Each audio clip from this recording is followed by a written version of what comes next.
and we were speaking about the idea of the keshes of the rainbow being placed inside the anon. Anon, the cloud, is something that is resulting from the avodah of tshuva, and because the avodah of tshuva, the world was refined, and therefore it was able to have the rainbow in it, and the idea of the rainbow is because the clouds are now a positive level of clouds instead of a negative level of clouds. It's instead of being thick clouds, it allows the sun to shine through and becomes a filter for godliness. And even more than higher than the level of clouds, which is Yashes Choshech Sisrei, that he places the clouds, he places the darkness as his hiding place. In addition to that, it's even higher than that. It's the level of as kashti nasati ba'anon. Kashti means davar amukashli, something that's likened to Hashem. And this is in a way of a bris, something that we're completely joined with Hashem. Now he's going to explain a connection between this and Mashiach's times. So we're holding the second paragraph on page 10, fifth page of the printout, line 6. This will be understood what's written in the Zohar. Also brought down the Mamorim with the Rebbe Marash. Do not await to the footsteps of Mashiach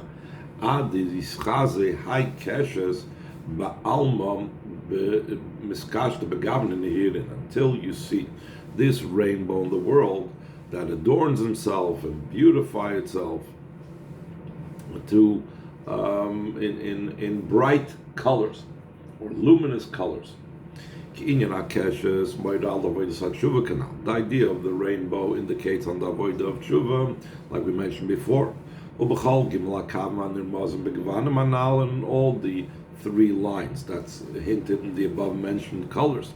That we said before that there's the three main colors of white, red, and green, which indicates the avodah of chesed, gvura, and rachmim rabim. Chesed is the level of love, gvura is the level of awe, rachmim rabim is what we speak about also in Tanya, that in addition to a love and awe of Hashem, there's also serving the Eibishter by evoking a great compassion on the nefesh adam. Once you have this level of tshuva, then you shall look forward, then you shall look out for the feet of Mashiach. Because the idea of Mashiach is the idea of tshuva.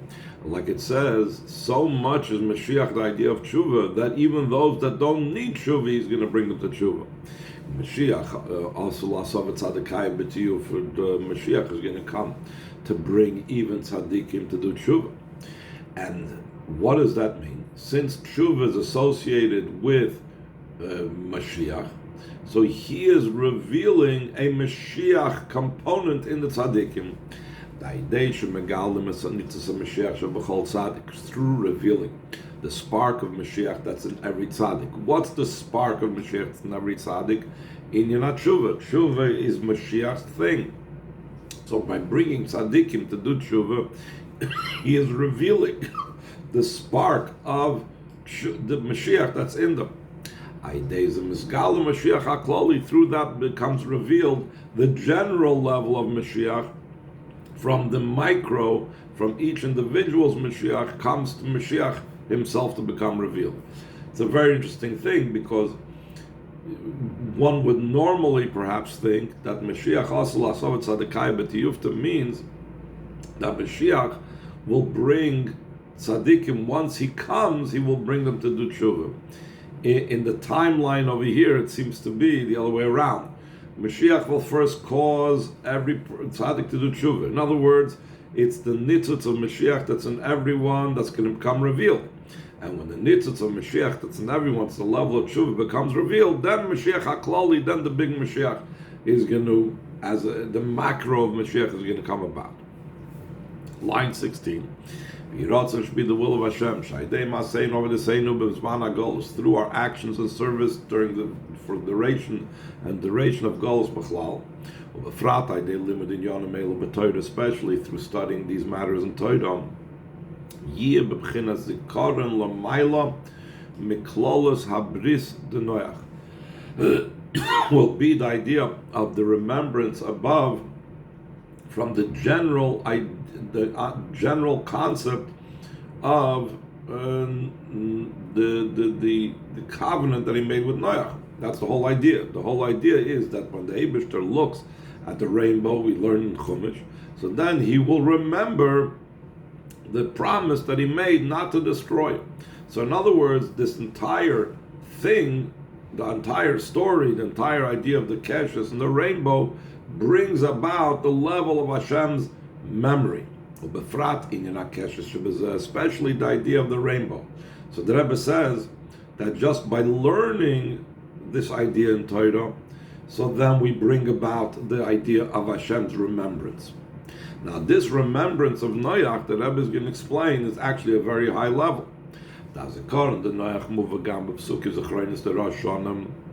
remembrance of Noach is also brought down in the psukim of remembrance of Rosh Hashanah. As we know, there's three categories of psukim that we say during Rosh Hashanah. In the Musaf of Rosh Hashanah, we say Malchia, Zechroinus, and Shofris, psukim that speak about Hashem's kingship, psukim that speaks about Hashem's remembrance, psukim that speaks about the idea of shofar. And one of the psukim that is part of the 10 psukim that we speak about, Zechroinus, speaks about Hashem remembering this covenant. So what does this indicate? It's an everlasting remembrance. It's also connected with the essence of Jewish souls, like it's explained in the Amar Rebbe Rashab, that the idea of the psukim of Zechroinus, what is the purpose, what is the inner meaning behind psukim of remembrances? Because the idea of remembrance applies when there is a distance. When there is closeness, there's no reason to remember. So the point is, just like in the simple story of Noach, even if Hashem will be like distant from the world because of things that go on wrong in the world, he will still remember the promise that he made to Noach. In a similar vein, when Yidden Chas v'Shalom may do things that are inappropriate, so the remembrance evokes the bond of Hashem with the Yid, with the bond of a Yid with Hashem's essence beyond anything that they can do wrong. So that's how deep and high and everlasting the remembrance is. Now, we start off with the Psuki Zechroinus, that's on Rosh Hashanah. And from there, as we know, it goes down further, because we were speaking before about the Anan HaKtoiris of Yom Kippurim. So the Psukim of remembrance, actually, the Rebbe is going to connect, goes further to the incense cloud, the incense offering. That's the idea of Tshuva and Yom Kippur. So he says in line 23, the Inyan Zeshu Bakesu Bakisu B'Rosh Hashanah, this matter, the remembrance that's connected with the essence of Neshamas Yisrael, which is in a level of Bakesa, like we bring down the Pasuk often. Tiku B'Chodesh Shofar, this is the time of Rosh Hashanah, you will blow in the Chodesh, the Shofar. Bakesa Liyam Chagenu, meaning Bakesa, it's concealed. In the Rosh Hashanah, these things are concealed. Afterwards, it comes out in the cloud of the incense offering of Yom Kippur, Shenikra B'Shem Achaz B'Shana, that it's called once in the year, the one day of the year. To such a degree, from the 100 sounds of shofar that we blow on Rosh Hashanah comes out in the schach of the sukkah. Schach b'gematria meya. Schach is the numerical equivalent of 100. We have 60 and 20 and 20. Asher sukkah nikras shem al shem schacham. A sukkah, why is a sukkah called a sukkah? Not because of the walls. The sukkah is called because of the schach. So therefore the main part of the sukkah is the schach, which has to do and is a continuation of the shofar blowing of Rosh Hashanah. Top of page Yud. By Dezeh, through this Zoichin B'Karav Mamish, we merit very soon, or soon in Mamish, Leisha B'Sukkah's Eirishal of Yasin, to sit in the sukkah made out of the hide of the Leviathan, Sukkah Shalom, the Sukkah of Peace, would be as Mashiach that came in the coming of Mashiach that came. So now the Rebbe is going to go on further this connection with the idea of awaiting Mashiach that has to do with the rainbow. So he says in line 4, V'hine Nizbar Le'el, was explained previously. When the colors of the rainbow are luminous and bright, we have to await the footsteps of Mashiach. Especially in the time of the heels of Mashiach. That, in other words, the time when we are with the level of the feet. We are serving Hashem with the feet. When the feet meet up with the feet. In other words, it's called the heels of Mashiach because our service is mainly like foot soldiers. We're doing things with Kabbalah soil. We don't do things with our brain and with our heart and our mind and our love and our awe, etc. We're just doing with the lowest powers. And that connects with the level of the legs of Mashiach. Now the Rebbe is going to say parenthetically the connection of legs with Mashiach's times, because then there's going to be the ultimate Euler regel going up, which has to do with the feet that they used to go up by foot to the Beis HaMikdash. So you say parenthetically in the brackets, line 7, the Inyan HaRagli, in this idea of the feet that we're talking about is by the time of the coming of Mashiach. Kosher Gamim Inyan Gimel Regalim is connected also with the 3 pilgrimage festivals, the 3 Yom Tovim of Sukkot, Pesach, and Shavuos. Sh'ozi Aliyas Yisrael L'Regel Beis HaMikdash. Then the Yidden go up for the Yom Tov to the Beis HaMikdash, literally by foot. But La'asid Lavi Yezein Yimachal Shabbos Reish Chodesh. When Mashiach comes, this will take place every Shabbos and every Reish Chodesh, like the pasuk says, V'hoyim Deich Shabbos B'Shabbatei V'Chodesh B'Chodshei. It'll be every single Shabbos and every single Reish Chodesh. Ukadis will be Yalkul, it's brought down the Yalk Shemayni. Kimavur Yalkut Zeb Maimer, quick Zad Burnish Vasein, like this Yalk Shemayni is brought down, is explained in the Maimer of the Rebbe Rashab. Sha'az Yavoyu B'chol Shabbos and B'chol Chodesh. Then the Yidden will arrive in every Shabbos and in every Rosh Chodesh they will come. And how will they be able to make it to the Beis HaMikdash back and forth every Shabbos and every Rosh Chodesh? It says they will fly by the clouds, and we already established that there is positive clouds versus the not positive clouds. So the positive clouds of Kedusha, these will transport the Yidden every Shabbos and every Rosh Chodesh.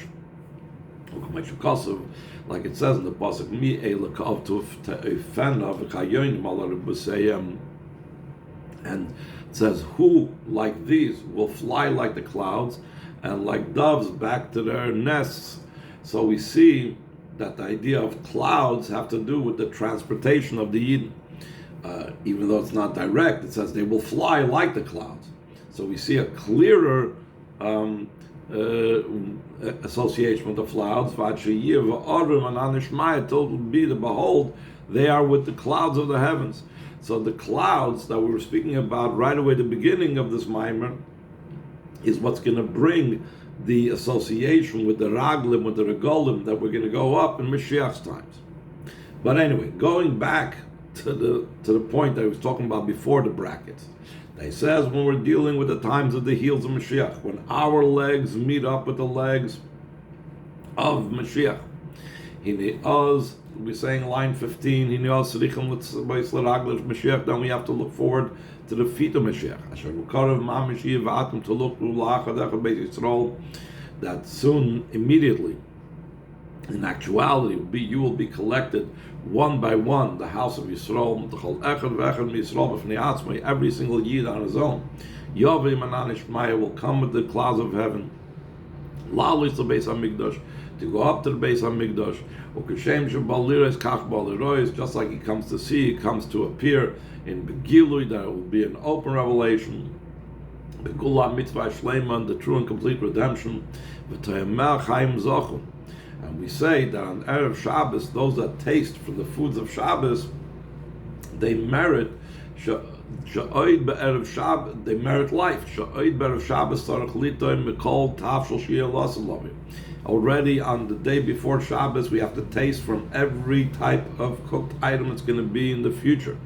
In other words, just like physically, when Friday comes, it says to Yemel Chaim Zochu, it's a mitzvah to taste from every dish that will be served on Shabbos. The same thing, we are now in the Erev Shabbos of the Geula. The Geula is called Shabbos. And we are Friday afternoon, so we have to taste and every dish that will be when Mashiach comes. Therefore, even before all the Mashiach's coming, the kings will be the ones that take care of you. Till we merit close to the true and complete redemption. Behold, with the clouds of heaven, through Mashiach Tzidkenu. Again, let's continue backwards. We're going to go to page 1. And this was more of a technical thing that the Rebbe said that just recently there was printed now a mimer that seems to be the Alter Rebbe's mimer. So the Rebbe is going to say, back to the first page of the mimer on line 4. Actually, let's start from line 2 and see what he's talking about. There's a mimer on these psukim of Zoy Sabris, that was just that now printed in Tafshin Mem Gimel in 1982. The Rebbe says it seems to be it's the Alter Rebbe's mimer. Not always when they got manuscripts out from Russia, Poland, Czechoslovakia, where they were constantly bringing and getting manuscripts out from behind the Iron Curtain. Not always was it part of a book. It was just like just pieces or part of collected manuscripts without a date and without a name of who said the mimer. So there had to be a lot of detective work going into it to figure out whose mimer was this. Sometimes you could tell by the style of the mimer. The Rebbe speaks about it. So different Abbeim have different styles, but sometimes it's not that clear, and there's other ways of doing detective work.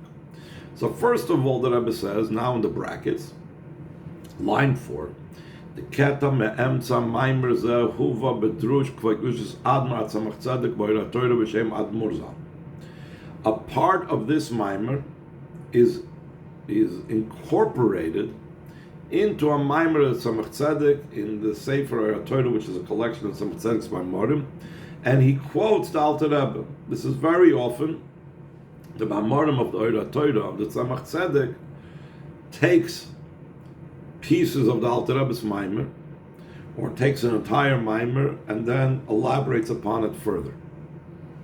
So the fact that the Tzemach Tzedek quotes a part of this mimer that was discovered recently and says it's from the Alter Rebbe, from this we can extrapolate and say that the rest of the mimer as well, that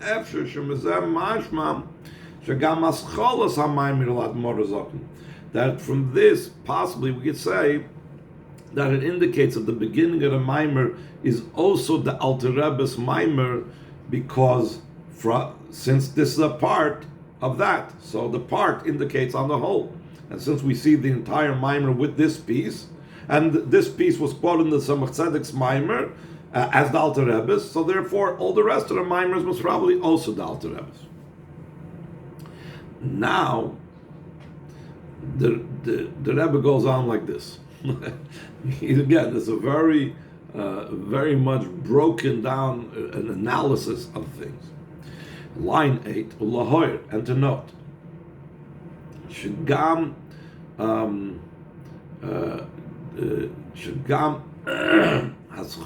By the way, in the side note, the Rebbe says that in the following year, the Rebbe explained why is it important to determine who said which mimer, because it says whoever says something in the name of the one that said it is bringing the gula to the world. Well, therefore, it's important, when possible, to determine who is actually the author of the mimer. Is it the Alter Rebbe's mimer? Is it the Tzemach Tzedek's mimer? So the Rebbe says like this: L'ha'ir, to note, shegamim noimar sha'amimer matzemach tzedek, even if we will say that this mimer that was recently discovered is not a mimer of the Alter Rebbe, but actually it's a mimer of the Tzemach Tzedek, lo yikshe ma she'eina koise bedrush zeh al keta shebe'emtza shumad murzal al derech hanal boira Torah. We said before that when there was a piece of this mimer in Oira Torah, the Tzemach Tzedek wrote and said it was a part of the Alter Rebbe. It was from the Alter Rebbe. So therefore, if this mimer that the Rebbe has in front of him now was the Alter Rebbe's, not the Alter Rebbe's mimer, it was the Tzemach Tzedek's mimer, and it's obviously, it has the same piece that in the Oira Torah he quoted the Alter Rebbe. Why doesn't he make reference to the Alter Rebbe in this mimer as well? He should have made reference in this mimer to the Alter Rebbe as well. So maybe that's a proof that this must be the Alter Rebbe's mimer. It can't be the Tzemach Tzedek's mimer. So he says no, not necessarily. So he says, Lo yikshe, line 9, Lo yikshe masheina koise bedrush zal keta shebem shun mad murzal al derech hanal boira Torah. It's not difficult why he doesn't write in this mimer on the part that's in the middle, that's from the Alter Rebbe. It's similar to what he did in Oira Torah, come upon him, like we find many times. The Tzemach Tzedek will often copy in his mimer the language of the Alter Rebbe, or he will copy into his mamorim from the Mittler Rebbe's Mamarim, and he doesn't point out that he's copying or he's quoting the Alter Rebbe or he's quoting the Mittler Rebbe.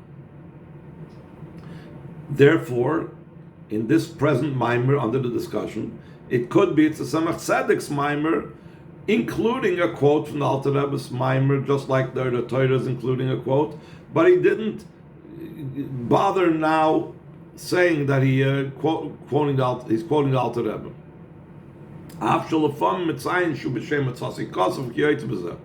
Though sometimes he does note and he says, I found it written, and in a similar expression, but sometimes the Tzemach Tzedek does not point out where he took it from. For whatever reason, the Tzemach Tzedek had that. Why not be consistent? Either the whole time say that you found this, or the whole time don't say. Whatever the reasons, Tzemach Tzedek had his reasons why he quoted. So therefore, you cannot come to the conclusion that this mimer is not the Tzemach Tzedek's just from the fact that he doesn't make reference to the quote from the Alter Rebbe. It could be still the Tzemach Tzedek's mimer with a quote from the Alter Rebbe included, without him pointing out that's the Alter Rebbe. But after all of that, the Rebbe is leaning more towards saying that it's entirely this mimer upon which this mimer is based on, it's entirely from the Alter Rebbe, line 16. Aval kanal efsher shu kulei merabein hazakim. But like we said before, it's possible that it's entirely from the Alter Rebbe. So getting back, if it's entirely from the Alter Rebbe, so then we need to understand something else. In the time when he is in the Oira Torah mimer, he only quotes a part of whatever is in this newly discovered mimer. Why doesn't he quote the entire thing, if the entire thing is from the Alter Rebbe, or the entire beginning.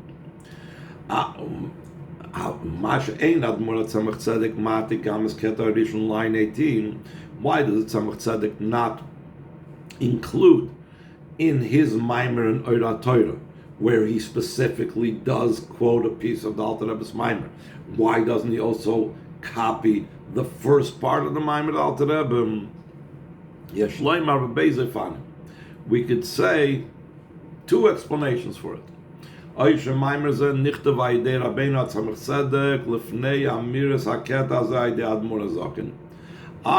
Maimer was written by the Tzemach Tzedek before that piece was said by the Alter Rebbe. The Alter Rebbe often, like all the Rabbeim, repeated the same concepts, topics, explanations in different Mamarim. And it could be that when the Tzemach Tzedek wrote his Maimer that's in the Oira Torah, that quotes a piece of the Alter Rebbe's Maimer, at that time, the Alter Rebbe had not yet said a Maimer that included both pieces. So Tzemach Tzedek only had that second piece. He had not yet heard the first piece from the Alter Rebbe. Only later, after he wrote that Maimer in the Oira Torah, the Rebbe said the Maimer that the Rebbe had in front of him, that had come out in print in Tavshim Mem Gimel, that had also the first piece. Or that not Alter Rebbe hadn't said it yet, but sometimes the Tzemach Tzedek didn't have access to all the Alter Rebbe's Sfarim when he said the Mamarim. Or this book, this manuscript, that in that manuscript is to be found the beginning of the Maimer. It only came to the Tzemach Tzedek after he wrote the above mentioned Maimer of the Oira Torah that had just that quote without the earlier piece, because he hadn't yet had the full manuscript that has the beginning piece. So essentially the Rebbe is leaning towards saying that it's a Maimer the Alter Rebbe, and different reasons why the Tzemach Tzedek only quoted one piece. Line 21, then the Rebbe concludes, regardless, that the blessing should come upon those that published this Maimer, at least for sure it's from a Rabbeim, either the Alter Rebbe or the Tzemach Tzedek, but it's definitely from the Rabbeim. The Karav Levada, and it's the Rebbe says it's almost positive that this is something that's the Alter Rebbe's Maimer himself. And this is how we can see how exact and how concerned the Rebbe was about determining the provenance, the pedigree of published Hasidic works.